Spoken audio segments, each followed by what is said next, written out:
faites bien de suivre la RT Éduc, c'est l'heure de vous informer. Tout de suite, la charpente. Les épreuves hors session des L'Exeta débutent bel et bien ce lundi 2 juin sur l'étendue du territoire national. Les derniers réglages ont été fixés par les acteurs éducatifs afin d'offrir aux milliers de finalistes qui participeront à ces évaluations.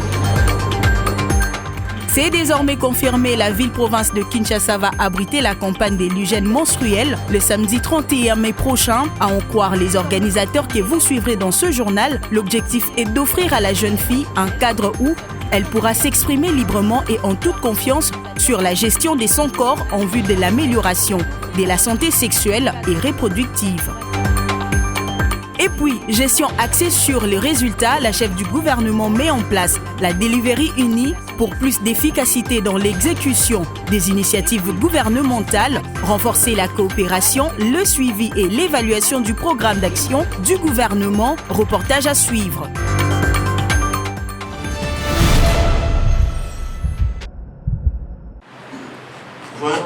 La ministre d'État, ministre de l'Éducation nationale et Nouvelle Citoyenneté, Raissa Malou, a procédé le mardi 27 mai 2025 à Kinshasa au lancement de la supervision nationale des épreuves hors session de l'Exeta 2025 en présence de plusieurs inspecteurs chargés de la supervision et des évaluations certificatives. Devant les inspecteurs, la patronne de l'Éducation nationale a eu des mots forts et motivants à leur endroit en faisant appel à leur sens éthique durant la supervision. C'est avec gravité et détermination que je prends la parole aujourd'hui à l'occasion du lancement de la supervision nationale de la hors-session de l'examen d'État édition 2025. Nous entrons, mesdames et messieurs, dans une étape décisive de notre calendrier scolaire. Une étape qui engage la crédibilité de notre système éducatif, l'avenir de milliers de jeunes Congolais et la confiance de la nation tout entière. Organiser ces épreuves n'est pas un simple exercice administratif. C'est un acte de responsabilité, de justice et de redevabilité. À ce titre, chaque mission de supervision devra impérativement s'articuler autour de deux volets indissociables: la rigueur administrative et la transparence financière. Sur le plan administratif, il est attendu de vous que vous veillez à la stricte conformité des centres d'examen, à la ponctualité et à l'assiduité des agents, au respect des consignes de surveillance et à la fluidité de l'ensemble du processus. Les instructions relatives à la passation des épreuves ne souffrent d'aucune interprétation. Elles doivent être appliquées à la lettre. La moindre faille, qu'il s'agisse d'une négligence dans la surveillance, d'un retard dans la transmission des copies ou d'une entorse à la procédure, peut compromettre l'équité et l'intégrité des examens. En outre, la ministre a invité les acteurs impliqués à être à la hauteur de la confiance placée en eux. La ministre d'État a également émis le vœu de voir cette édition 2025 de hors-session de l'Exeta être un tournant décisif pour la restauration d'une culture des responsabilités et des redevabilités. Il faut signaler que ces épreuves iront du 2 au 14 juin prochain sur toute l'étendue du territoire national.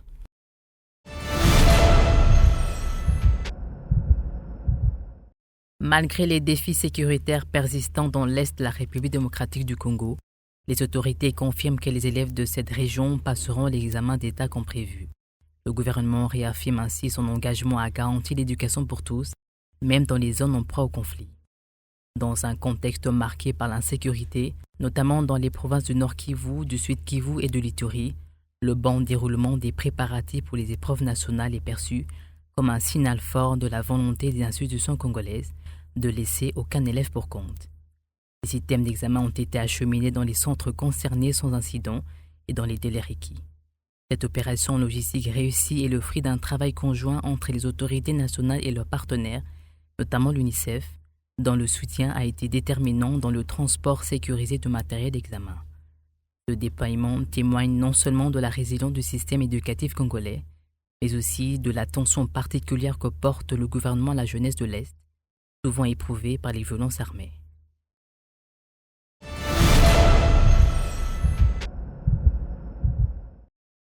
À quelques heures du début des épreuves hors session de l'examen d'État, L'inspecteur principal provincial de la province éducationnelle des Kinshasa Plateau, Bienvenu Tunkadi, a réuni l'ensemble des inspecteurs de sa juridiction dans la grande salle de la division provinciale. Au cœur de cette importante rencontre, les toutes dernières consignes pour une organisation optimale des épreuves.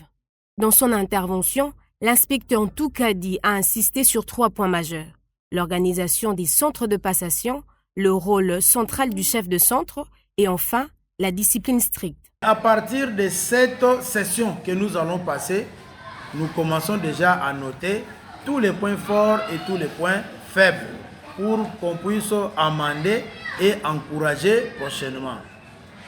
Raison pour laquelle cette séance n'est qu'une séance de la publication de la mise en place qui a été signée par l'autorité, l'hôtel de ville, le gouverneur, et la remise des pochettes pour que directement qu'il y ait ouverture, qu'il y ait possession et ouverture des centres de passation de l'examen d'État.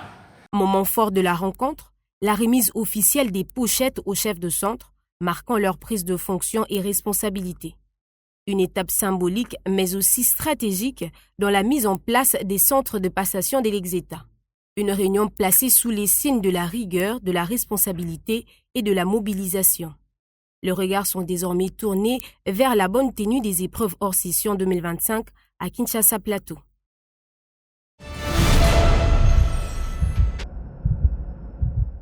À quelques jours seulement des épreuves hors session, certains élèves se concentrent entièrement à la lecture dans le but de mieux se préparer et affronter ces évaluations avec sérénité. Pour Béja, élève à l'Institut Motei de Massina Petro-Congo, réussir aux examens d'État représente bien plus qu'un objectif personnel. C'est aussi une manière d'honorer les sacrifices et l'abnégation de ses parents. Je suis en train de me préparer. Mon plus grand souci et mon plus grand souhait est de réussir pour pouvoir aider mes parents un jour. Cette période n'est pas facile non plus pour les parents qui, dans bien de cas, prennent en charge l'ensemble des tâches ménagères afin de permettre à leurs enfants de se concentrer pleinement sur leur préparation. Mon souhait est que un jour, ma fille puisse réussir pour m'aider dans la vie. La préparation aux épreuves des hors-sessions est capitale. Les élèves doivent comprendre que la réussite ne peut être atteinte qu'au prix d'un travail acharné et d'une bonne organisation. Une étude rigoureuse est donc indispensable pour obtenir des bons résultats.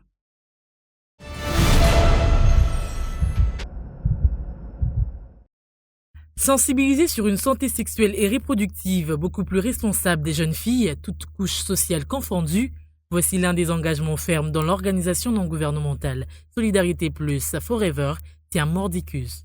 Et cette campagne sur l'hygiène menstruelle projetée à Kinshasa auprès de la jeune fille en milieu scolaire est la preuve tangible du souci profond de ces structures dont en ligne de mire Bénédicte Mputu, sa coordonnatrice, de voir la tranche d'âge sélectionnée entre 10 et 17 ans gérer au mieux les différentes étapes transformationnelles de son corps au sortir de la série de sensibilisation. L'objectif est que la jeune fille trouve un espace où elle sera en mesure de parler de sa gestion, de parler de l'hygiène de son corps, emmener un changement de mentalité face à ce sujet qui est actuellement un sujet tabou.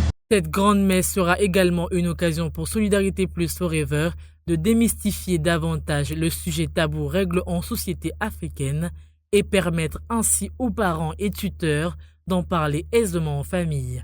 La campagne sera lancée le 31. Après, suivra maintenant des descentes sur terrain dans les écoles pour une sensibilisation. Je ne pense pas qu'en une seule journée, nous pouvons tout éplucher en ce qui concerne la gestion de l'hygiène menstruelle chez la jeune fille. Je dirais déjà un grand merci à toutes les personnes qui nous accompagnent, qui ont cru à cette initiative d'aider la jeune fille congolaise à avoir un espace où elle peut commencer à parler de sa gestion d'hygiène, et à tous ces partenaires qui doutent encore de venir mettre la main dans la pâte pour pouvoir soutenir cette initiative. Je dirais que nos portes sont grandement ouvertes. Venez pour le bien-être de la jeune fille, congolaise, venez pour le bien-être de l'élève. Organisée en collaboration avec la radio-télévision de l'éducation, qui se met elle aussi à bras le corps dans la formation intégrale des jeunes, il faut dire que cette campagne a déjà l'approbation de plusieurs autorités de sous-secteurs de l'éducation nationale et d'ailleurs ce, grâce à un lobbying fort de ses organisateurs. C'est donc confirmé, le lancement de la campagne sur l'hygiène menstruelle aura bel et bien lieu ce samedi 31 mai 2025 à 10h précises à Silicon Village, ici à Kinshasa, la capitale congolaise, comme le confie Main sur le cœur, Solidarité Plus Forever et RT Éduc.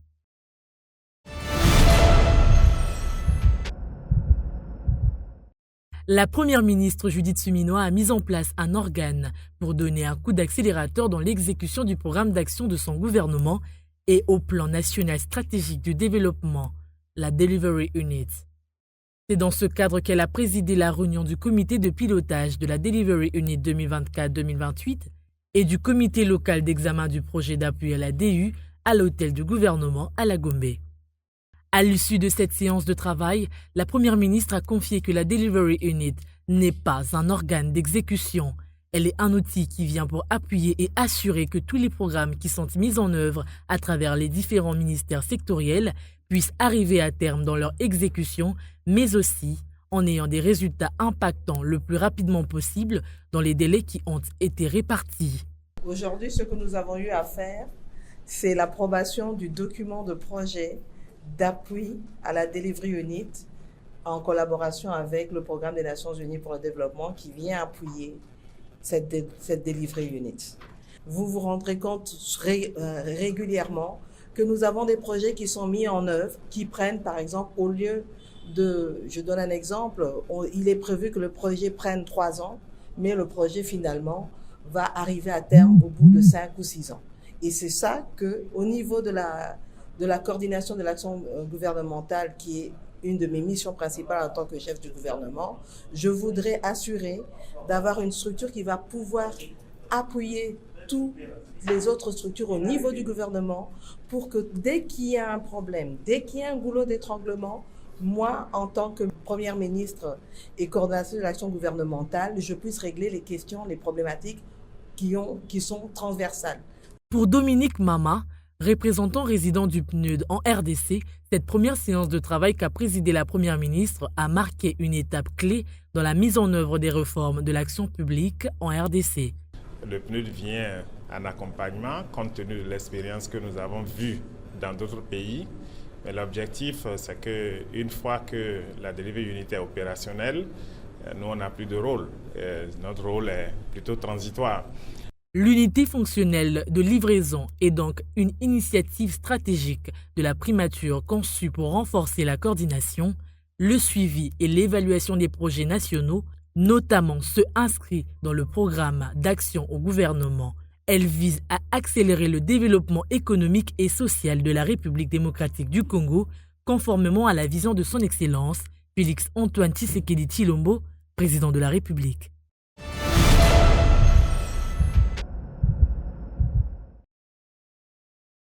Cette réunion de haute portée qui a réuni les directeurs d'études de planification des différents ministères du gouvernement souminois dans le cadre du projet de matérialisation de la revanche du sol sur le sous-sol, facteur bénéfice économique pour les agents et fonctionnaires de l'État en RDC dénommé Mars FBE, avait pour objectif majeur la validation du cadre logique du dit projet. Ainsi, après les échanges fructueux assortis des amendements, le participant ont à l'unanimité approuvé la validation du projet Mars FBE. Dans le texte, nous parlons de Mars FBC et autre côté, nous parlons de Mars FBE.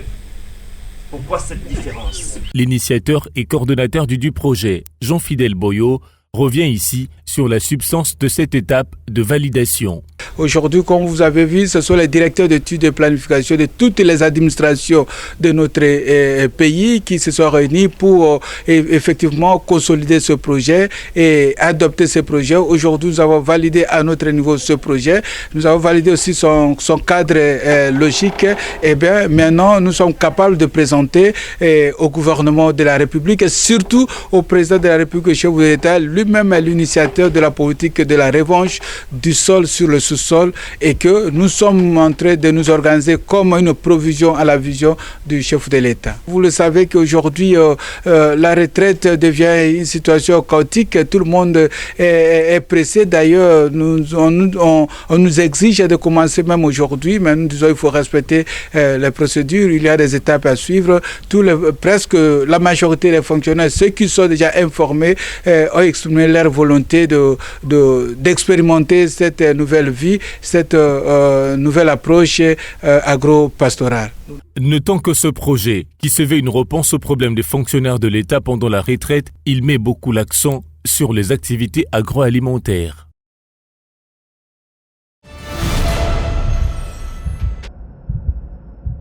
Un phénomène naturel si familier et pourtant si complexe, résultant de l'évaporation des cours d'eau, lacs, mers, océans, ainsi que de la transpiration des plantes, la pluie naît de la condensation provoquée par la saturation de l'air en humidité. Lorsque cette saturation est atteinte, des gouttelettes se forment et tombent du ciel. Elle est la forme la plus courante de précipitation et ses bienfaits sont nombreux. En agriculture, elle joue un rôle vital en assurant l'arrosage naturel des plantes et en marquant le rythme des saisons. Mais au-delà du champ et du jardin, la pluie est aussi perçue comme une source de sérénité. Ces sons réguliers peuvent agir comme une thérapie naturelle, apportant du calme aux personnes anxieuses et induisant un repos sensoriel.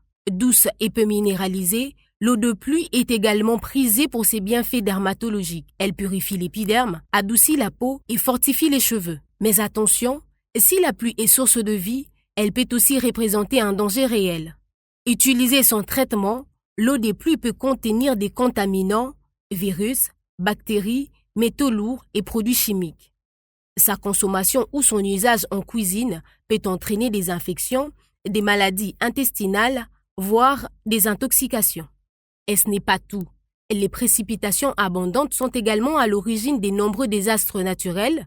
Inondations, glissements de terrain, orages violents et foudres viennent régulièrement perturber l'équilibre des écosystèmes et de la sécurité humaine. Symbole des renouveaux mais aussi des menaces, la pluie reste un phénomène à la fois bienfaiteur et redoutable. Un équilibre fragile entre nature et survie. Comprendre la pluie, c'est mieux vivre avec elle.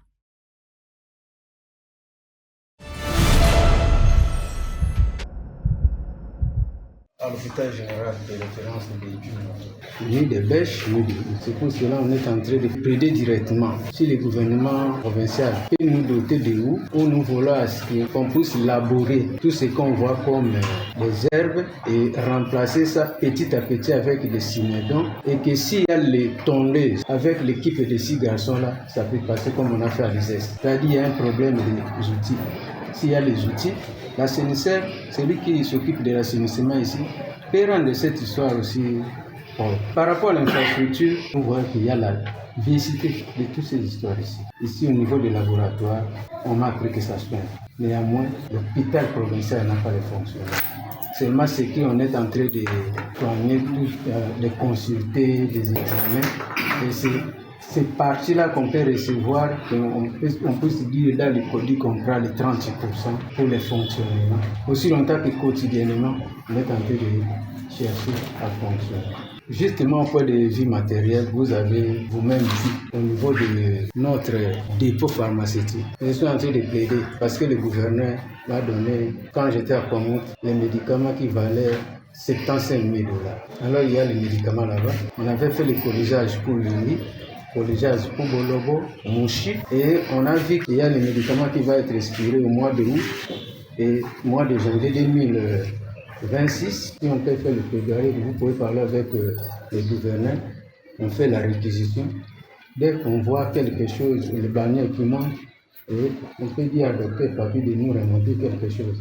Parce qu'ici, il n'y a rien de médicaments. On a fait sur ces 5 ans, 100 banques du sang. Nous avons maintenant des matériels. Nous sommes maintenant butés pour l'énergie. Est-ce qu'il n'y a pas moyen de nous doter l'énergie pour fonctionner la banque du sang? Nous avons aussi les spectrophotomètres qui demandent quelqu'un de venir nous buffer. Est-ce qu'il n'y a pas moyen de disposer quelque chose, d'appeler quelqu'un de venir ici nous buffer? Nous sommes butés pour des formations. Nous avons aussi notre service comme la bactériologie. On ne fait pas de niveau de culture. Même pas l'antibiogramme. Est-ce qu'il n'y a pas moyen de nous aider? La formation, ce n'est pas seulement au niveau des labos. Il y a aussi les personnels non qualifiés par rapport au matériel qu'on est en train de doter. Donc, nous demandons aussi une formation des personnels par rapport à ce matériel. En plus, je vais ajouter par rapport à la morgue. C'est parmi les éléments de l'hôpital. En tant que ministre de la Santé, une plaidoyerie. La morgue était fonctionnelle. J'étais le directeur de la morgue. Mais pendant un temps, la morgue ne fonctionne plus. Donc, il y a un manque de matériel là-bas. La machine est...